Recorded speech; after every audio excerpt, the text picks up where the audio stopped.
Irmãos, olhe para essa cadeira vazia aí do seu lado. Pense em algum membro da sua célula. Olhando para os membros da sua célula, você pode identificar algum que não está aqui nessa noite? Se sim,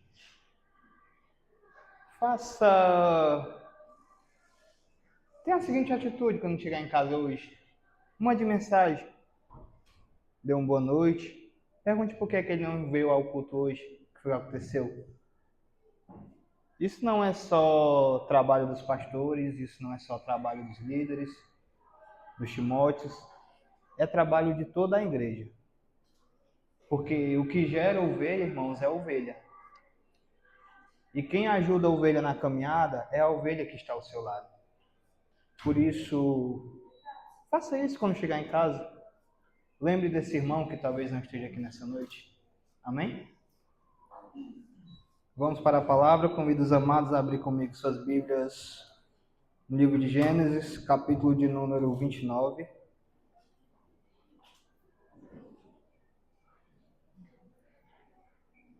Gênesis 29.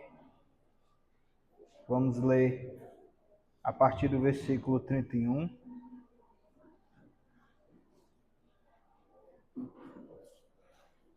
Diz assim: Quando o Senhor viu que Lia era desprezada, concedeu-lhe filhos. Raquel, porém, era estéril. Lia engravidou, deu à luz um filho e deu-lhe o nome de Ruben, pois dizia: O Senhor viu a minha infelicidade. Agora certamente meu marido me amará. Lia engravidou de novo, e quando deu à luz outro filho, disse: Porque o Senhor viu que sou desprezada, deu-me também este, pelo que chamou de Simeão. De novo engravidou, e quando deu à luz mais um filho, disse: Agora finalmente meu marido se apegará a mim, porque já lhe dei 3 filhos. Por isso deu-lhe o nome de Levi.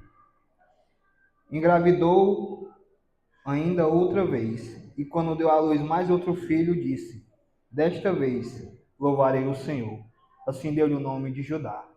Então parou de ter filhos. Amém? Podem se assentar.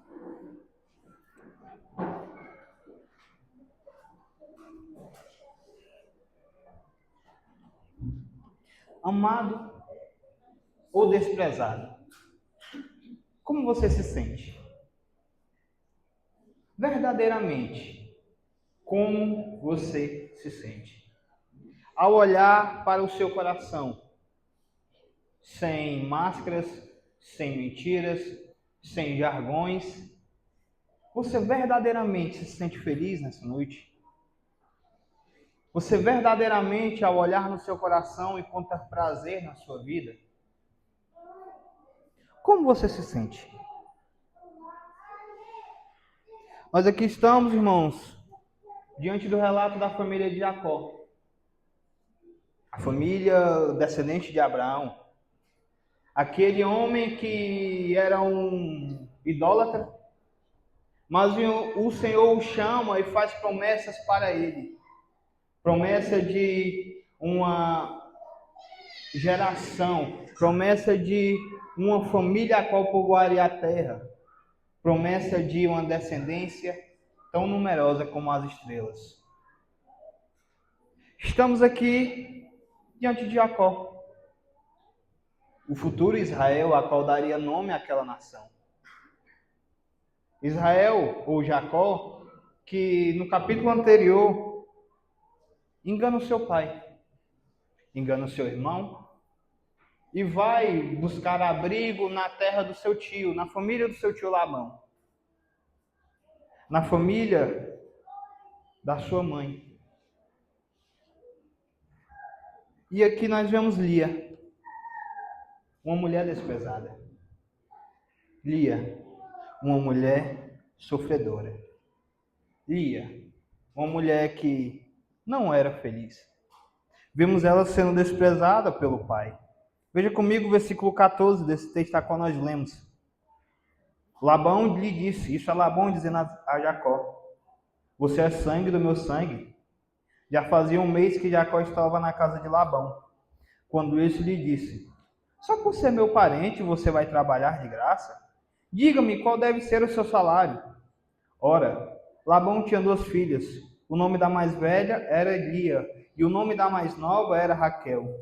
Lia tinha olhos meigos, mas a Raquel era bonita e atraente. Como Jacó gostava muito de Raquel, disse: trabalharei 7 anos em troca de Raquel, sua filha mais nova. Labão respondeu: será melhor dá-la a você do que a algum outro homem. Fique comigo aqui. Então Jacó trabalhou 7 anos por Raquel, mas lhe pareceram poucos dias, pelo tanto que ele a amava. Então disse Jacó a Labão: entregue-me a minha mulher, cumpri o prazo previsto e quero deitar-me com ela. Então Labão reuniu todo o povo daquele lugar e deu uma festa. Mas quando chegou a noite, deu sua filha Lia a Jacó, e Jacó deitou-se com ela. Labão entregou sua serva Zilpa para ser serva da sua filha Lia, para que ficasse a serviço dela. Vejam o que esse pai faz.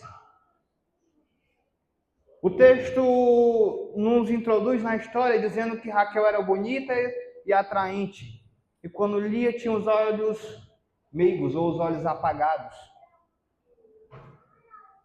O texto está usando uma figura de linguagem mais leve para dizer que Lia não era bonita. Talvez Lia tivesse algum problema nos olhos, mas Lia não era uma mulher bonita. Enquanto a sua irmã não só era bonita, mas como era bonita e atraente. E olha como o pai dela vê ela. Em uma geração onde as mulheres por vezes eram tidas como moeda de troca, ao olhar para a sua filha, talvez ele pensasse: por Raquel eu conseguiria um grande dote, mas por Lia não. Lia será incapaz de me trazer grandes lucros. Então ele faz uma tramóia. Eu vou vender Lia dizendo que é Raquel. E assim ele o faz. Uma filha desprezada pelo pai, que depois veio a ser uma esposa desprezada pelo marido. Veja a partir do versículo 25. Quando chegou a manhã, lá estava Lia. Então Jacó disse a Labão: que foi que você me fez? Eu não trabalhei por Raquel, porque você me enganou. Labão respondeu: aqui não é costume entregar casamento à filha mais nova antes da mais velha. Deixe passar esta semana de núpcias. E lhe darei também a mais nova, em troca de mais 7 anos de trabalho. Jacó concordou. Passou aquela semana de núpcias com Lia, e Labão lhe deu sua filha Raquel por mulher. Labão deu a Raquel sua serva Bila, para que ficasse a serviço dela. Jacó deitou-se também com Raquel, que era a sua preferida, e trabalhou para Labão outros 7 anos. Veja que Jacó não, muitas vezes a gente pensa que Jacó trabalhou 7 anos por Lia e 7 anos por Raquel, quando na verdade ele trabalhou 14 por Raquel. Se ele pudesse ter apagado a noite anterior da sua vida e ter iniciado com Raquel uma nova vida, ele o teria feito. Ela é desprezada por ele. Ela é desprezada pelo seu marido. Pergunta de encaminhamento, como diria Paulo de Deus. Esposas e esposos, quais sentimentos têm gerado nos seus parceiros? Pais, quais sentimentos vocês têm gerado nos filhos? Você é amado ou você é desprezado? Mas no versículo 31, nós vemos um Deus que enxerga e faz. Versículo 31. Quando o Senhor viu que Lia era desprezada, concedeu-lhe filhos. Raquel, porém, era estéril. Meu irmão, diante de uma situação a qual essa mulher estava vivendo, amarrada pela tradição ao marido, era comum se sentir invisível. Era comum se sentir desprezada. Era comum se sentir de lado, sem valor.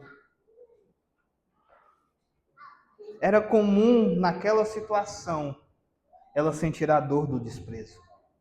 Essa palavra desprezada no original dá um entendimento bem claro de odiada. Acho que a Almeida vai traduzir assim. E viu que lhe era odiada pelo marido. E viu que lhe era odiada. Veja que Lia não era apenas desprezada, mas ela era odiada. E aqui ela sente a dor do desprezo. Ela é uma mulher apenas tolerada pela tradição. Afinal, Jacó era um homem temente a Deus. Jacó viria a ser Israel. E Jacó jamais desprezaria uma mulher a qual se deitou com ele. Ele estava preso à tradição. Mas os laços de amor não existiam ali. Era apenas um rito. Ela era apenas tolerada por causa do costume. Afinal, virou esposa. Então agora ele precisa cuidar. Agora ele precisa fazer o papel de marido. Agora ele precisa cumprir os seus papéis de homem para uma mulher a qual está sob a sua proteção agora. E nessa situação, é muito fácil sentir invisível. Dentro de uma casa onde por vezes você não é enxergado, onde por vezes nada daquilo que você faz é bom, onde você se sente de lado. É normal se sentir invisível. É normal sentir a dor do desprezo. E é muito doloroso se sentir apenas tolerado por aquele que deveria ser o maior a lhe dar amor. Por um pai, por um esposo, por uma esposa. Essa é a dor do desprezo. Essa é a dor que aquela mulher sentia. E essa é a dor que talvez você esteja sentindo nessa noite. Uma dor a qual apenas você e Deus conhecem. Mas o impactante é que o texto fala, quando o Senhor viu que Lia era desprezada. Veja que Deus vê a dor daquela mulher. Não precisa ela falar nada, mas Deus está vendo o que se passa no coração dela. E eu achei assim algo muito tremendo, porque isso já havia acontecido alguns capítulos antes, também com outra mulher. Gênesis 16, 11. Disse-lhe ainda o anjo do Senhor: você está grávida e terá um filho, e lhe dará o nome de Ismael, porque o Senhor ouviu o seu sofrimento. Ele será como um jumento selvagem. Sua mão será contra todos, e a mão de todos contra ele. E ele viverá em hostilidade contra todos os seus irmãos. Este foi o nome que ela deu ao Senhor, que lhe havia falado: tu és o Deus que me vê. Pois dissera: teria eu visto aquele que me vê? Veja Agar. Pelo visto, essa marca de desprezo é algo que vem sendo passado de geração em geração. Agar também foi entregada a um homem contra a sua vontade. E ele gera nela um filho, mas por ser ela escrava, acaba acontecendo rachaduras no meio daquele relacionamento entre senhora e escrava, e ela foge, se sentindo desprezada. Mas no deserto Deus vê Agar. Num momento da dor, Deus vê Agar. E Lia, que também é vista por Deus. Lia, que também é observada por Deus em meio a um sofrimento silencioso. E Deus também enxerga o nosso sofrimento. Deus também é aquele que enxerga aqueles que são invisíveis. Deus também é aquele que vê os que por vezes são tidos como inúteis. Ele é o Deus que vê. Mas mais do que vê, veja que ele fala, quando Deus viu que ele era desprezada, concedeu-lhes filhos. A compaixão de Deus não fica apenas na contemplação dos acontecimentos. Deus não está lá do céu apenas Olha, meu Deus. Deus não fala meu Deus. Olha eu. Como essa mulher é desprezada e sofredora. Bichinha ré. Mas ele gera em situações consolo para aquela vida. Ele apenas não apenas enxerga, mas ele também faz. Porque para Lia era impossível mudar aquela situação. Ela já estava casada. Segundo a tradição, se o marido quisesse naquele momento ceifar a vida dela, ele poderia, tinha total liberdade para isso. Estava protegido pela tradição do tempo. Mas o Senhor abençoa ela com a fecundidade. Ao passo que a amada Raquel era estéril. E Lia começa a ter filhos um atrás do outro. Isso nada mais é do que Deus agindo no meio da dor e gerando vida onde apenas havia morte e desprezo. Há um Deus que gera vida. Há um Deus que se compadece e que muda destinos. Mas veja que o agir de Deus não é algo sobrenatural. Não desceu um anjo do céu e disse assim: Jacó, ame Lia. Não, apenas dentro de um casamento. Ele fez com que ela fosse fecunda. E meus irmãos, vamos usar a lógica. Se Jacó amava mais Lia, amava mais Raquel, e se Jacó se sentia mais atraído por Raquel, o normal seria que ele passasse mais noites com Raquel ou com Lia? Lógico que era com Raquel. Mas ao passo que aquela mulher não frutificava, Lia era frutífera. Lia era uma matriarca. Porque o Deus que muda histórias estava vendo e contemplando a dor e o sofrimento dela. Mas o coração humano, meus irmãos, é falho. Enquanto Deus abençoava essa mulher, ela começa uma busca infindável por amor. Veja comigo o versículo 32 e 34, ao 34, que diz assim: Ele engravidou, deu à luz um filho, e lhe deu o nome de Rúben, pois dizia: O Senhor viu a minha infelicidade. Agora certamente meu marido me amará. E engravidou de novo. Quando deu à luz um outro filho, disse: Porque o Senhor viu que sou desprezada, deu-me também este, pelo que chamou Simeão. De novo engravidou, e quando deu à luz mais um filho, disse: Agora, finalmente, meu marido se apegará a mim, porque já lhe dei 3 filhos. Pois, por isso lhe deu o nome de Levi. Meus irmãos, como é difícil ver a mão e a bênção de Deus quando nossos olhos estão apenas voltados para o sofrimento e para a dor. Lia estava na sombra da sua irmã desde da sua infância. Lia, que seria a mais velha, esteve sempre à sombra da bela Raquel.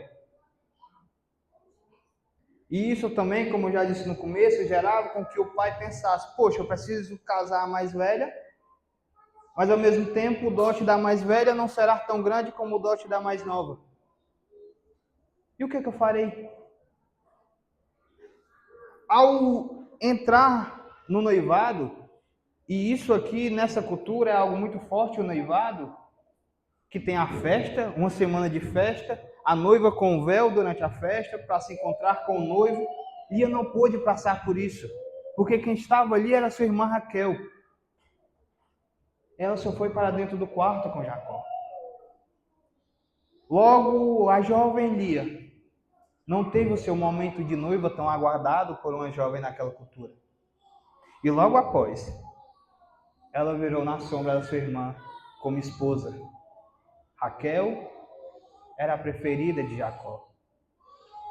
Uma mulher que está constantemente na sombra da sua irmã. Isso gera traumas nelas. E esses traumas geram marcas. Marcas de um pai. Marcas de um esposo. Mas se você for olhar para a vida de Jacó, Em Gênesis 25, versículo 27 e 28, diz assim: os meninos cresceram. Esaú tornou-se caçador habilidoso e vivia percorrendo os campos, ao passo que Jacó cuidava do rebanho e vivia nas tendas. Isaque preferia Esaú, porque gostava de comer de suas caças. Rebeca, porém, preferia Jacó. Veja onde Jacó foi gerado. Ele foi gerado dentro de um lar onde os pais davam amor aos filhos por aquilo que eles poderiam fazer, por aquilo que eles poderiam entregar para eles, por aquilo a qual eles poderiam tirar vantagem dos que os seus filhos entregavam. Isaac amava Esaú porque era um caçador. Ao passo que... Como é o nome da outra?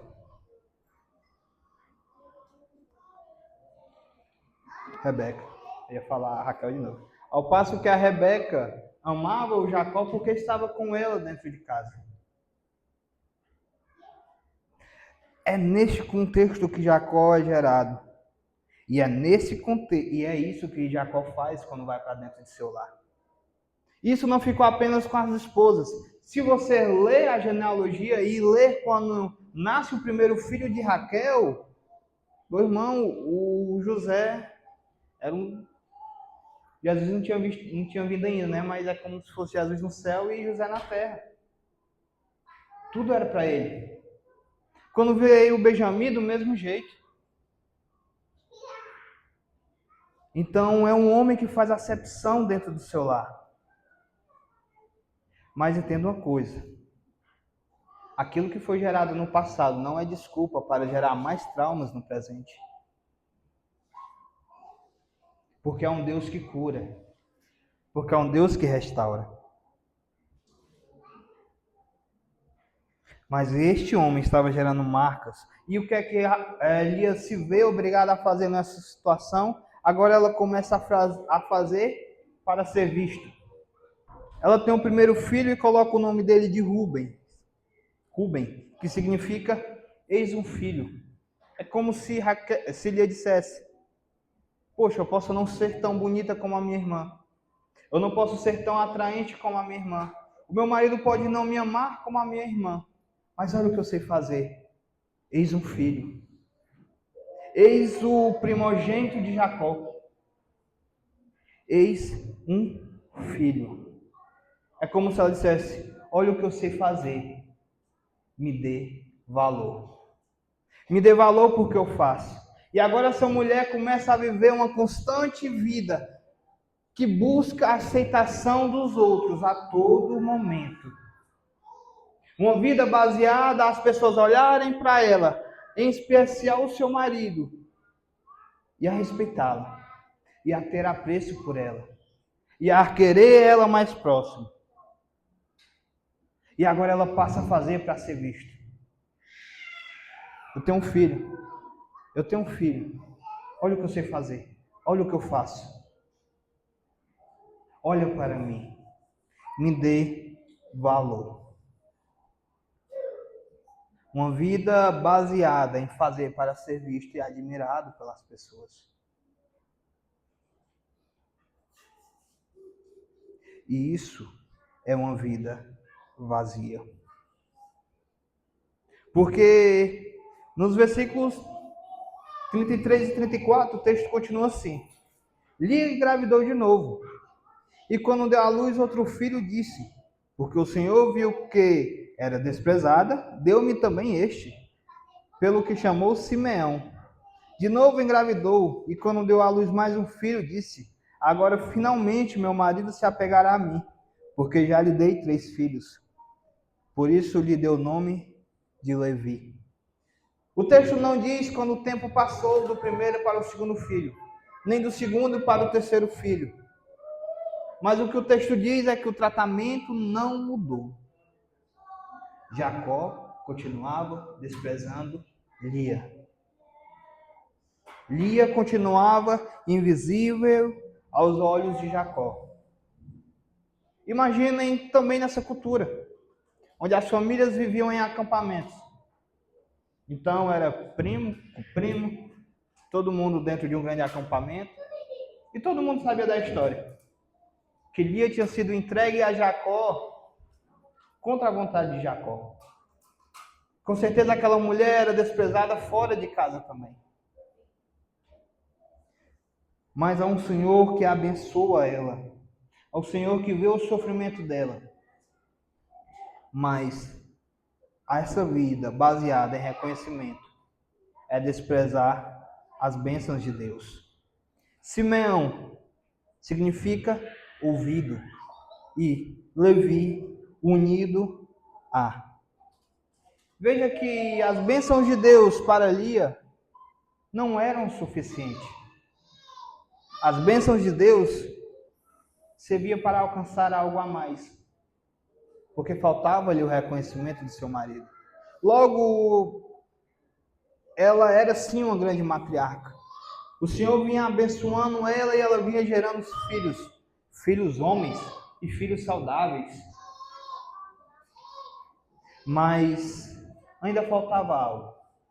Ainda faltava a felicidade de ser vista. Ainda faltava a felicidade de ser amada. Logo, a bênção de Deus sobre a vida dela, as suas qualidades, os seus dons, não eram motivo para ela de felicidade, porque faltava algo para ela. E ela não conseguia achar prazer na bênção que o Senhor lhe entregava. E a pergunta é, como nós temos reagido diante das bênçãos de Deus sobre a nossa vida? Tem sido motivo de alegria? Ou nós olhamos e pensamos, ainda falta isso? Um pastor, uma vez pregando, e ele começou a falar que antes de ele ir para Jesus, ele disse que entrou na faculdade e lutou e conseguiu se formar. E quando conseguiu se formar, diziam para ele, formado é legal, mas hoje em dia quem tem mestrado é quem ganha as primeiras cadeiras. Então ele disse que batalhou, conseguiu o mestrado. Quando terminou o mestrado, ele dizia, poxa, mestrado é bom, mas é o PhD que tem hoje mesmo peso, o doutorado. Então ele foi em busca do doutorado e quando terminou, ele disse que ainda continuou se sentindo desprezado. Porque aquele vazio não poderia ser preenchido por reconhecimento humano. Por quê? Porque o reconhecimento humano é falho. Provérbios 28, 21 diz assim: agir com parcialidade não é bom, porque até por um pedaço de pão um homem pode fazer o mal, ou um homem pode o desprezar, ou um homem pode o trair. Então, se nós corremos a nossa vida em busca do amor, em busca da aceitação do homem, em busca de ser visto pelas pessoas, nós iremos continuar nossa vida em uma corrida infinita em busca de nada. Porque se hoje eu acho que eu canto bem, amanhã vai aparecer um que canta melhor do que eu. Porque se hoje eu acho que prego bem, amanhã vai aparecer um que prega melhor do que eu. Porque se hoje eu acho que eu tenho uma grande formação, amanhã vai aparecer alguém com formação maior do que a minha. E constantemente nós iremos estar numa grande corrida em busca de nada. Porque a corrida em busca do amor humano é inútil. Porque o amor humano é passageiro. O reconhecimento do homem é falho. Porque é como a gente diz no trabalho. Faça 99% para o seu patrão. Mas quando você não fizer 1%, ele vai lembrar do 1% que você não fez e vai reclamar. Isso não acontece apenas com o patrão. Isso também acontece com esposas, isso também acontece com esposos. Porque se eu lavar as coisas e não limpar a pia, a minha esposa briga comigo porque eu não limpei a pia. Briga mais não, né?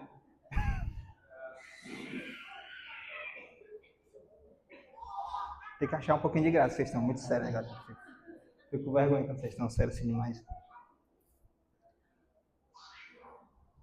Briga mais não, brigar no começo, agora ela disse que tá bem lavadinha as coisas.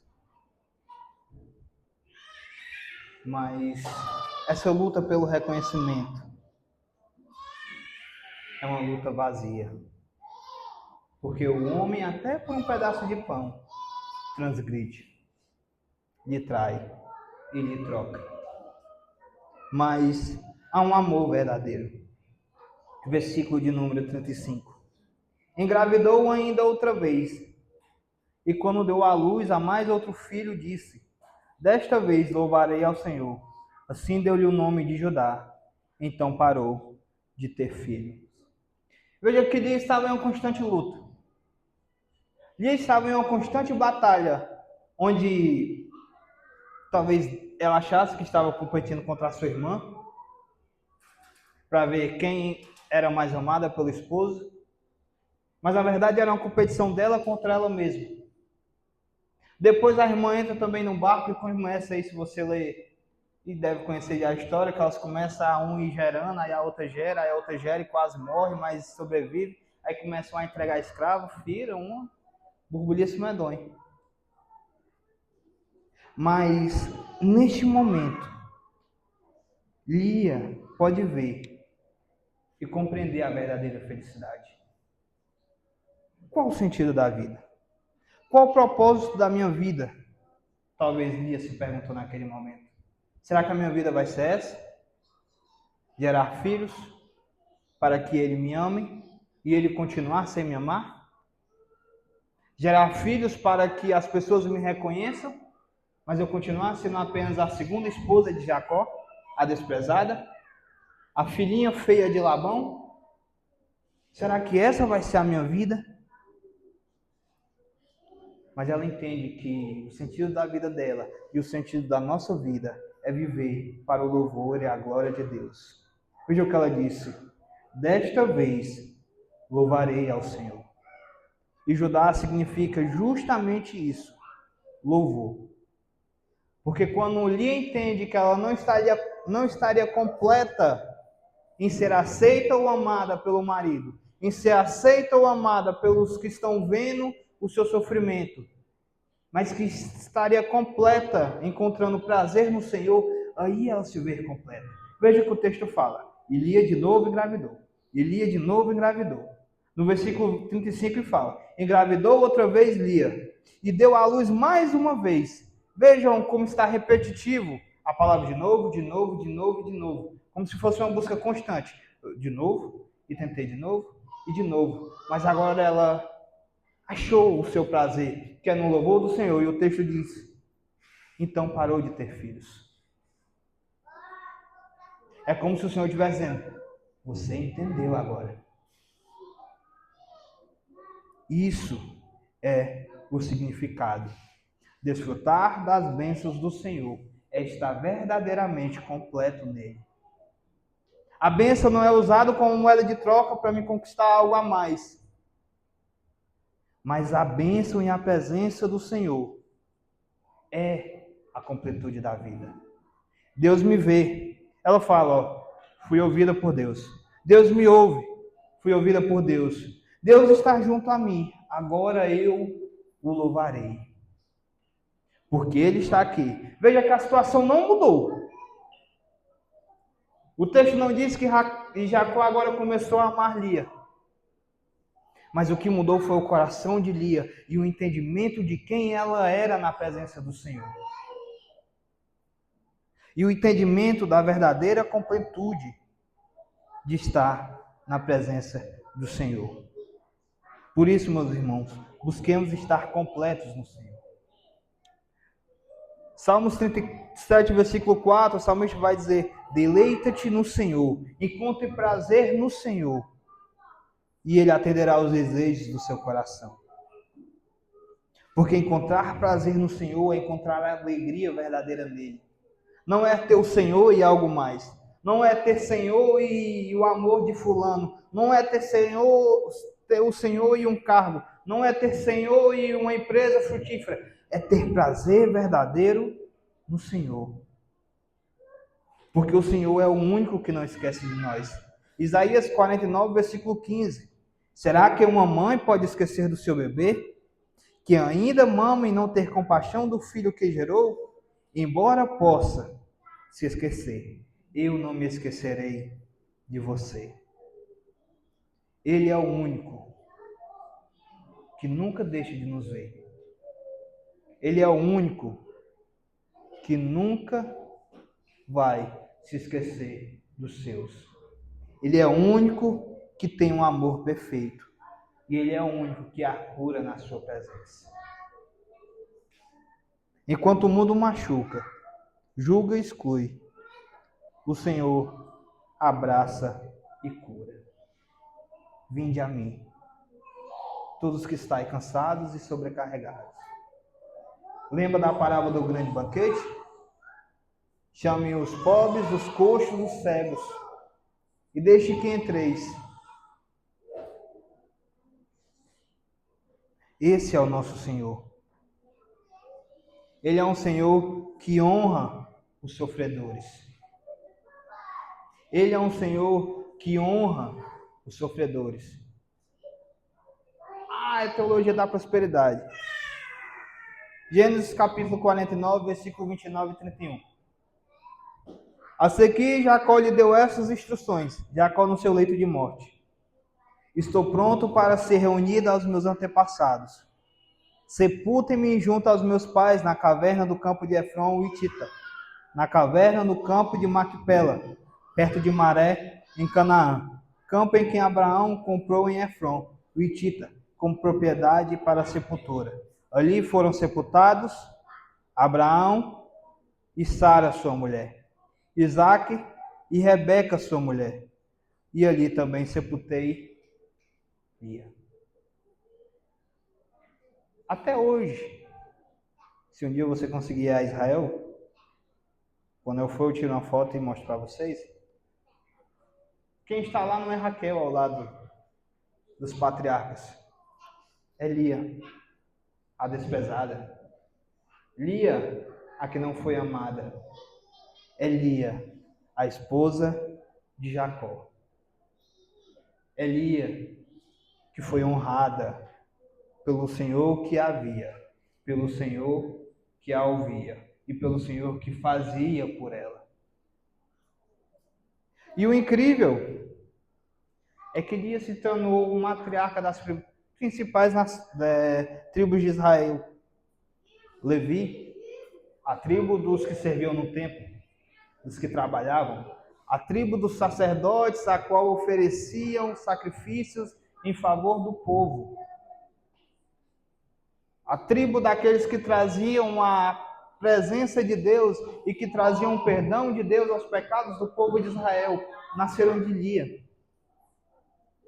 E não só eles, mas também em Judá, a tribo dos reis, Davi, Salomão, Ezequias, Isaías. Isaías foi rei? Teve um rei com o nome de Isaías? Teve não. Asa, perdão. Eu sou ruim de nomes. Mas a tribo dos grandes reis.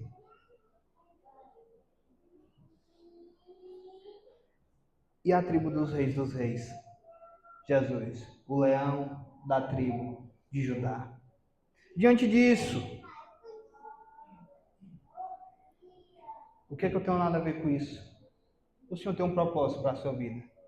Todo esse rodeio para dizer isso. Diante de todo o seu sofrimento, diante de toda a sua dor, diante de todo o desprezo a qual você acha que esteja passando, há um Senhor que trabalha nos bastidores, dando sentido a toda dor. Porque enquanto os homens olhavam e viam uma mulher desprezada, o Senhor olhava e via uma matriarca. O Senhor olhava e via aquela que seria a mãe das nações mais importantes, das tribos mais importantes de Israel. Seria a mãe do sacerdote, seria a mãe de Judá, seriam a mãe das tribos dos reis. E mais uma vez, meus irmãos, eu lhe faço a mesma pergunta que eu fiz no começo. Você se sente amado ou desprezado? Você se sente feliz ou triste? Olhando para o seu coração, você se sente completo ou ainda há um vazio que necessita ser preenchido? Ou você sente que você ainda corre e busca algo? Ou você se sente que está correndo contra o vento? Entenda que mesmo que pessoas tenham deixado marcas em você, Jesus te vê. Jesus te enxerga. E sua vida tem um propósito na mão dele. Talvez você se ache pequeno, inútil. Talvez você olhe para alguém e ache que essa pessoa tem mais qualidades do que você e por isso você nunca vai ser visto. E você inicia agora uma briga ou uma disputa psicológica com essa pessoa. Mas entenda uma coisa, cada vida na mão do Senhor tem o seu propósito. Alguém tem deixado marcas na sua vida? E você tem deixado marcas na vida das pessoas? Esposos, o que vocês têm deixado na vida das suas esposas? Esposos, o que vocês têm deixado na vida dos esposos? Filhos, o que vocês têm deixado na vida dos pais? Pais, o que vocês têm construído na vida dos filhos? Quais são as marcas que têm sido geradas dentro do nosso lar?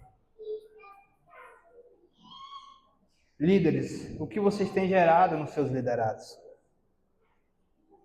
Liderados, o que vocês têm gerado nos seus líderes? Porque a convivência é como o Salomão vai dizer em Provérbios, como ferro se afia com ferro. Assim também nós nos afiamos na presença do nosso irmão. Mas o nosso afiar tem sido para machucar ou para ser usado como machado nas mãos de Deus. Se coloque de pé nessa noite. Eu posso sentir que hoje é noite de cura.